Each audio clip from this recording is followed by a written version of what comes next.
гүлдеседің, өзіңмен сырласымдай тілдесемін. Бабамдан қалған мұра сен болмасаң, өнердің не екенін білмес едім. Ассалаумағалейкум, қайырлы күн, құрметті жиылған қауым көпшілік. Баршаңызды бүгінгі 61-ші орта мектебінің Шабыт халық аспаптар оркестрінің мерекелік кешінде көргенімізге шын жүректен қуаныштымыз. Қош келдіңіздер. Концертіміздің алдында атап өткеніміз жөн 2014 жылы осынау білім ордасына келіп өзінің еңбек жолын бастап, бүгінде осындай оркестр жасақтап, ұстаз шәкірттің алды біздер болып, міне соңында жалғасып келе жатқан осынау біздің 61-ші орта мектепте оркестр жасақтаған тұлғамыз, ұстазымыз Шамбетов Бақыт Шүкебайұлы биыл 63 жасқа толып, зейнет жасына қадам басқалы отыр екен. Осынау мектебіміздің рухани, мәдени өміріне керемет өзінің үлесін қосқан Бақыт ағайымызға деген бір үлкен қол қошемет болса.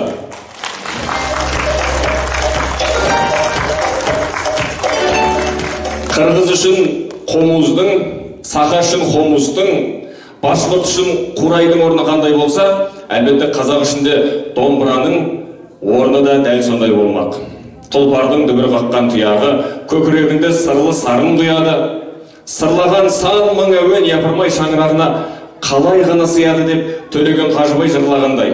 Екі-ақ ішекті тұрқы шағын ғана қарапайым болса да, домбыраның мүмкіндігі аса жоғары екендігіне әлем халықтары куә болып отыр.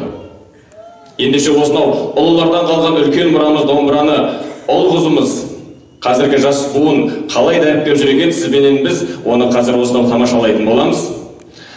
Ендеше бүгінгі мерекелік кешімізге шақырылып отырған арнайы қонағымызбен таныстыра кетейік. Білім беру ісінің үздігі, құрмет Алтынсарин ордендерінің иегері, ұстаз, ақын Оспан Сүлеймен ағамыз.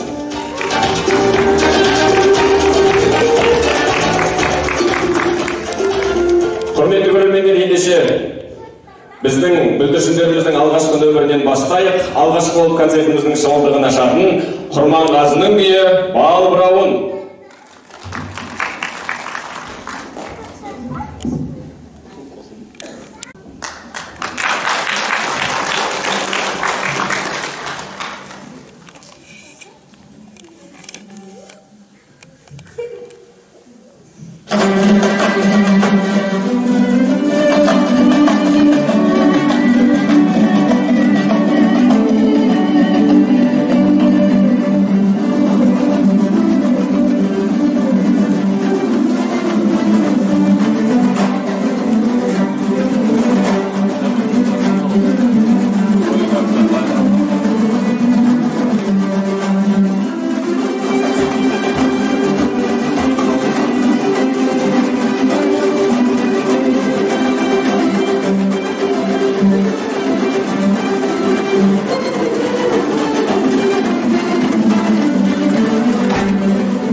Көп рахмет. Алғашқы құттықтау сөз мектебіміздің директоры Ернар Аталұлына беріледі.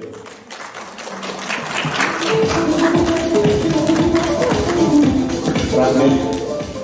Қайырлы күн, құрметті ұстаздар, оқушылар, ата-аналар. Біз енді жылдағы дәстүр бойынша осы сәуір-мамыр айында біздің Шабыт мектебінде оркестрінің жетекшісі Бақыт Шүкебайұлы ағамыз жылда халыққа есеп беріп жинап, сол дәстүрмен сіздерді жинап отырмыз.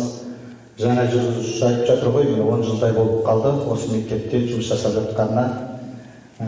Бақыт Шүкебайұлы туралы енді таңнан кешке дейін айтуға болады. бұл кісінің еңбегі ерекше, ерен, осында отырған ата-аналардың барлығы да біледі деп ойлаймыз. Биылғы жылдың өзінде жаз айында, тамыз айында ғой, Түркияға дейін барып келді бұл кісілер. Түркияға барып, түрксой бар түркі мемлекеттерін жиналған, барлық түркі мемлекеттер жиналған үлкен бір мерекелік концертке қатысып келді. Бұл ерекше дүние, ерекше құрмет деп білеміз. Бір қол шапалақтап қойыңыздаршы. Сондай қаламызда бізде мынау шаттық деген үлкен қалалық сайыс өтеді. Бүкіл осы өнер адамдарының бір рейтингісін шығаратын мереке. Осы мерекеде Бақыт Шөкібайұлы 2 алтынды қанжасына байлап келді. 2 алтын, бір мектепте 2 алтынды осы кісі өзеншілеп келді. Сондықтан жаңа айтып жатыр ғой, Бақыт Шөкібайұлы биыл мерейлі жасы 60 жасқа келеді деп, мен өткенде қалжыңдап айтып жатырмын. 70-ке келсеңіз де 80-ке келсеңіз осы жерде істей бересіз. Өйткені бұл кісі бір магниті бар адам сияқты.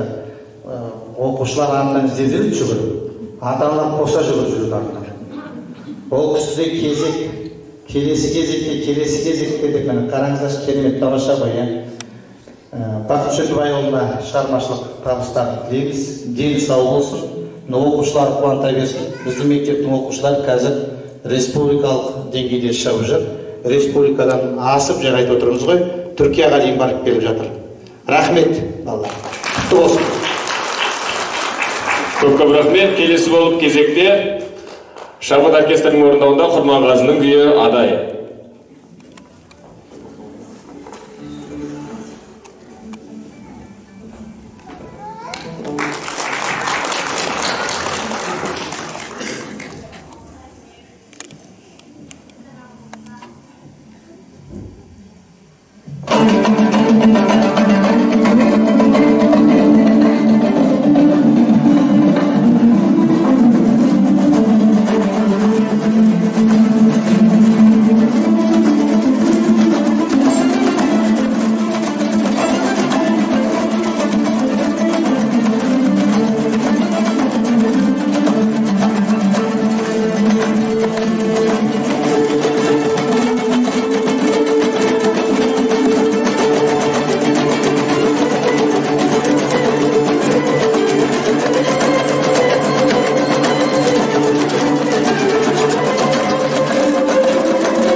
Көп рахмет алдарыңызда өнер көрсеткен.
иесі болып, сахнаға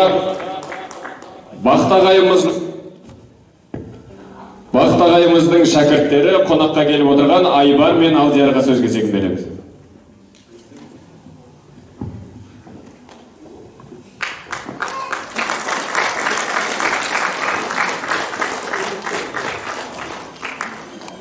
Қымбатты ұстаздар, біздің аяулы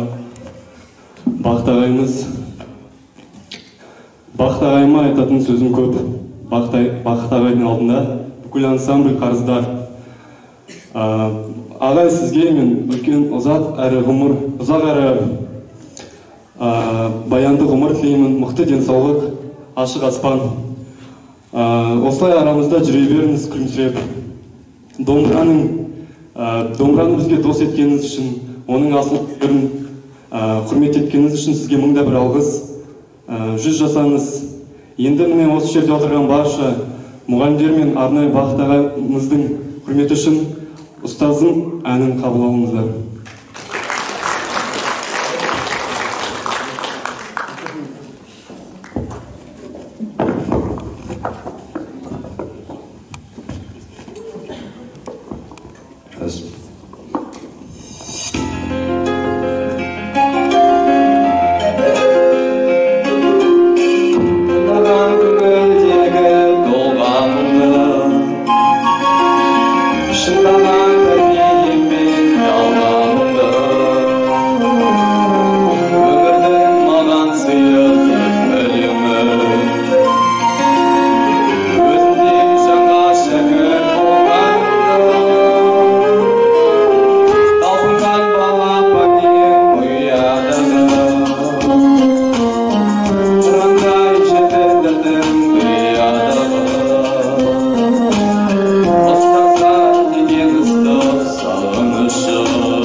Yaşasam ne geride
болып сахнада шабыт оркестрінің орындауында Құрманғазының күйі «Сарыарқа».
Келесі болып ансамбльдің орындауында қазақ әндерінен Попори.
Олар мынандай бір жағдай болып қалды. Мына жаңа минусовкасы бар еді.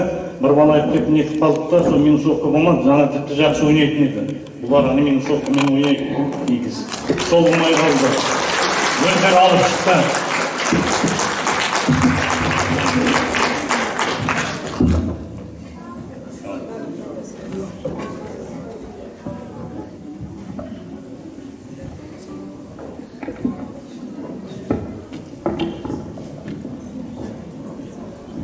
Көп рахмет. Келесі болып, бүгінгі кешіміздің қонағы Абай алтынсарин жетекшісі, концертіміздің негізін қалаушы Шампетов Бақыт Шүкебайұлын ортамызға шақырамыз.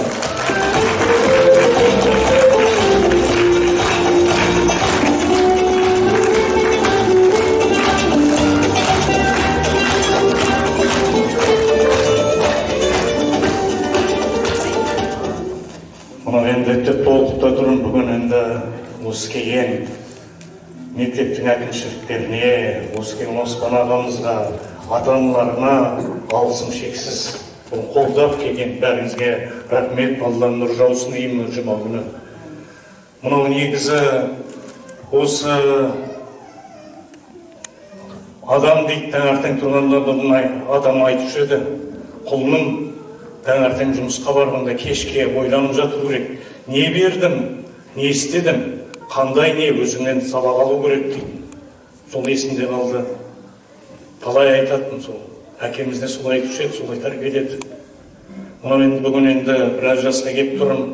Мынау әріптестеріме осы қолдап, осы мектептің әкімшіліктеріне, ұстаздарына, мынау ұстаздарымызға, мына кезде отырған ата-аналарына бүгін келіп, мені қолдап келген бәріне алғысым шексіз, рахмет. Мынау айтады ғой, балаларға мен айтам, балалар осы құлыншақтарыма. Сендер тыңдағанда құлақпен емес, жүрекпен тыңдаңдар. Ұстаздар жүрекпен айтады. Ал сендер құлақпен тыңдайсыңдар, сендер жүрекпен тыңдау керек. Сонда ұстаздар қиналмайды деп айтам. Жүрекпен айтады ғой, жүрекпен айтқан соң жүрекке жетеді деп. Ол әр адамнан, балаларға да, ата-аналарына айтатын сол кейбір ата-аналар мені көтеріп тастайды. Рахмет осына. Кейбір ата-аналар түсінбей жатады, түсінбей жатады, оған да көнеміз. Үйірме, өйткені мектепте үйірме болғаннан кейін үйірменің жұмысы өте ауыр. Үйірме, өйткені үйірме баланы тарта білу керек. Бала келгісі келеді, келгісі келмесе, өздеріңіз білесіздер, маған айтып жатасыздар. Баламыз жалықты барғысы келмейді дегендер сөздер болады. Оған ренжімейміз, ұстаз ғалымыз көтерімдіміз. Мына кезде мына ұстаздарға бас ием. Өйткені мен түсінем, оңай емес. Балалармен істеу, баланы алып шығып, баланы өзіне тарта білу, баланы ерте білу, әсіресе үйірмеге өте қиыншы, өте ойлаймын. Өт былтыр ана Шолпан Қорғанбек айтып еді, ол үйірме деген неткен кезде ол инемен құдық қазғандай деп. Ол шын, ол балаларды тарта біліп, ол балаларды алып шығып, балалардың көңілін таба біліп, бұл әр ата-анаға өз баласы алтын болып тұрады. Өз баласы алтын болып, балам, менің балам мықты деп. Оған менен бір жағына қосылам, менде де бала бар, бірақ әділдікпен қараған дұрыс сияқты ата-аналар. Сіздерге үлкен өтінішім қолдап, бүгін келгендеріңізге рахмет, бірақ ренішімді айтуға тура келіп ондай болады. Мына шаш тегін ағарға жоқ. Тегін ағарға жоқ. Мен мына ұстаздардың бәрін білемін, мен басын деймін, осы ұстаздарға, осы мектептің ұстаздарына басын деймін, оңай емес. Ата-аналармен жұмыс істеп, оларды тәрбиелеп, жас ата-аналармын, жас ата-аналар, және келешек ата-аналар олар түсінеді өмір көрген. Ал жас ата-аналарда жаныңа тұз басылғандай болады. Жаныңыз салып жұмыс істеген кезде, ой ағай, мынау 5-6 ай, 3-4 айдың ішінде бал бұрауын ойнап отыр, мынау не сұмдық дейді. Сондай сөз естіген кезде айтам, барып мен болмаса музыка мектебін білесіздер ғой, өнер мектебін білесіздер, соған барып сұраңыздаршы, ана 4-5 ай барған балам бал бұрауын ойнап жүр, ана ағайды біз жұлқылап жатырмыз деп айтыңдар, сіздерге не деп жауап береді деп айтам. Сондай жағдайлар болады. Ол адамға қиын, ұстаз деген ол оңай шаруа емес. Жаңа өздеріңіз көріп жатсыздар ғой, оған адам жанын, қанын береді. Ұстаздың жұмысы деген ол міне отыр ғой алдарыңызда ардақты ұстаздар.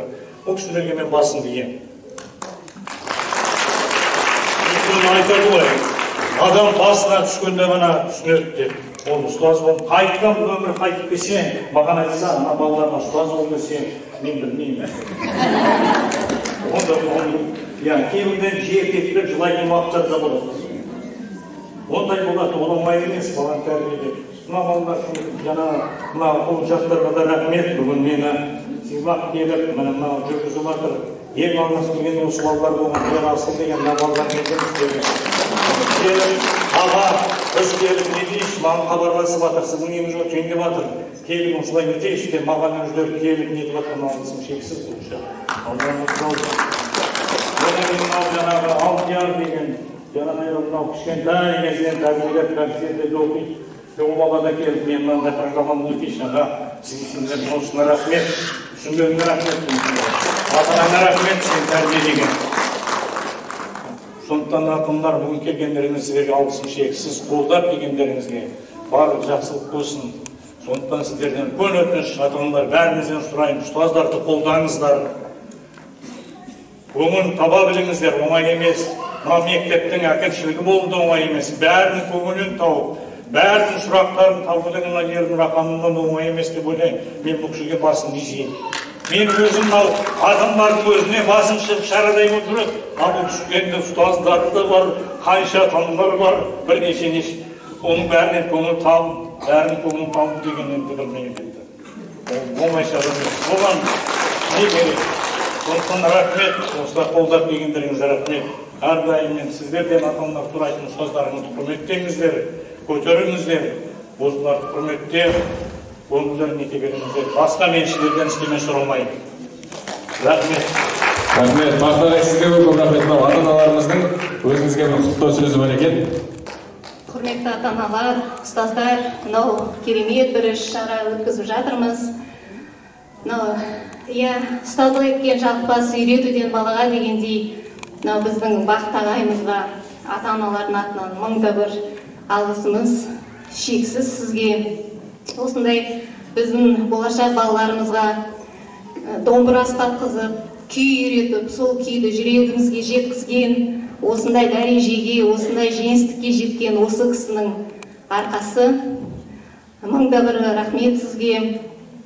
Мынау болашақ енді жарқын балаларымызға нұр жаусын, болашақтары жарқын болсын. Әрбір сіздерге тілейтінім, жұртымыз аман, енді еліміз тыныш болсын. Ата-аналардың атынан көп рахмет айтамыз. Және кішігірім осындай сыйлығымыз бар. Қабыл алыңыз.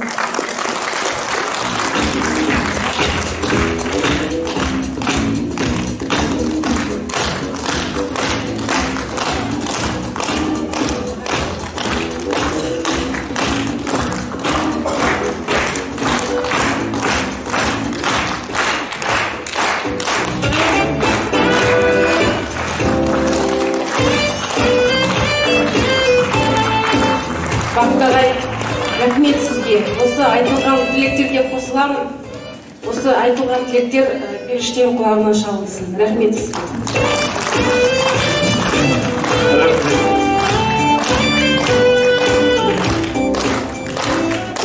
Қайынды құрметті ұстаздар, оқушылар, ата-аналар, бүгін Бақыт ағамыздың есеп беру концертін көрдік. Өте керемет, әсерлі өтті. Бұл кісі де жаңа өзінің сөзінде жүрекке жететіндей сөзін айтып жатыр. Сізге рахмет, сізге біз басымыз дейміз. Мен ата-аналар қамқоршылық кеңес, мен екі жағында тұрған ата-аналар ылғи осы кісіге көмек беріп, маған келіп, осы кісінің жағдайы қалай, ана жерден мына жерге көшсек қайтеді, ол кісі көшпейді ол жерден деп, мен ана жерден мына жерге отырса қайтеді деп, сөйтіп ылғи жағдайын ойлап жүреді. Осындай ұрпақ тәрбиелеп, бала тәрбиелеп отырған ата-аналарға да біз ризашылығымыз зор, ұстаздарға айтар алғысымыз зор. Енді алғыс хатымыз бар, соны табыстауға рұқсат етіңіздер. Құрметті Бақыт Шөкібайұлы, мектебіміздің мәдениеті мен өнерін өркендету жолында ұлттық құндылықтардың дамуына, жас ұрпақты отансүйгіштікке тәрбиелеуге қосқан үлесіңіз үшін алғыс білдіреміз.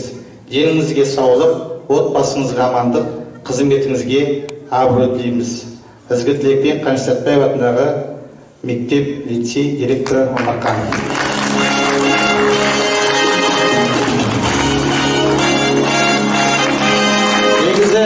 мектеп директорунан жогору марапат жок. Өйткөнү биз оны жакшы билебиз. Бул эң жакшы билетін мектеп болғаннан кейін бұл марапат өте жоғары деп ойлаймыз.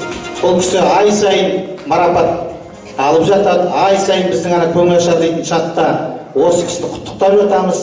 Осы балалармен міне қыс бойы дамылсыз еңбек етіп жатады. Бұдан да үлкен зор марапаттар ала беріңіз. Бұл сіздің еңбегіңіз, табысты болыңыз. Рахмет. Көп рахмет. Баршаңызды алғы уақыттарыңызды бөліп бергендеріңізге шын жүректен қуаныштымыз. Келесі болып, Бақыт ағайымыздың 70 жасында жүздескенше аман сау болыңыздар. Bir қолдағы сөз жіберейік осы жерге барлығымыз келе қалғандар. Бөлді.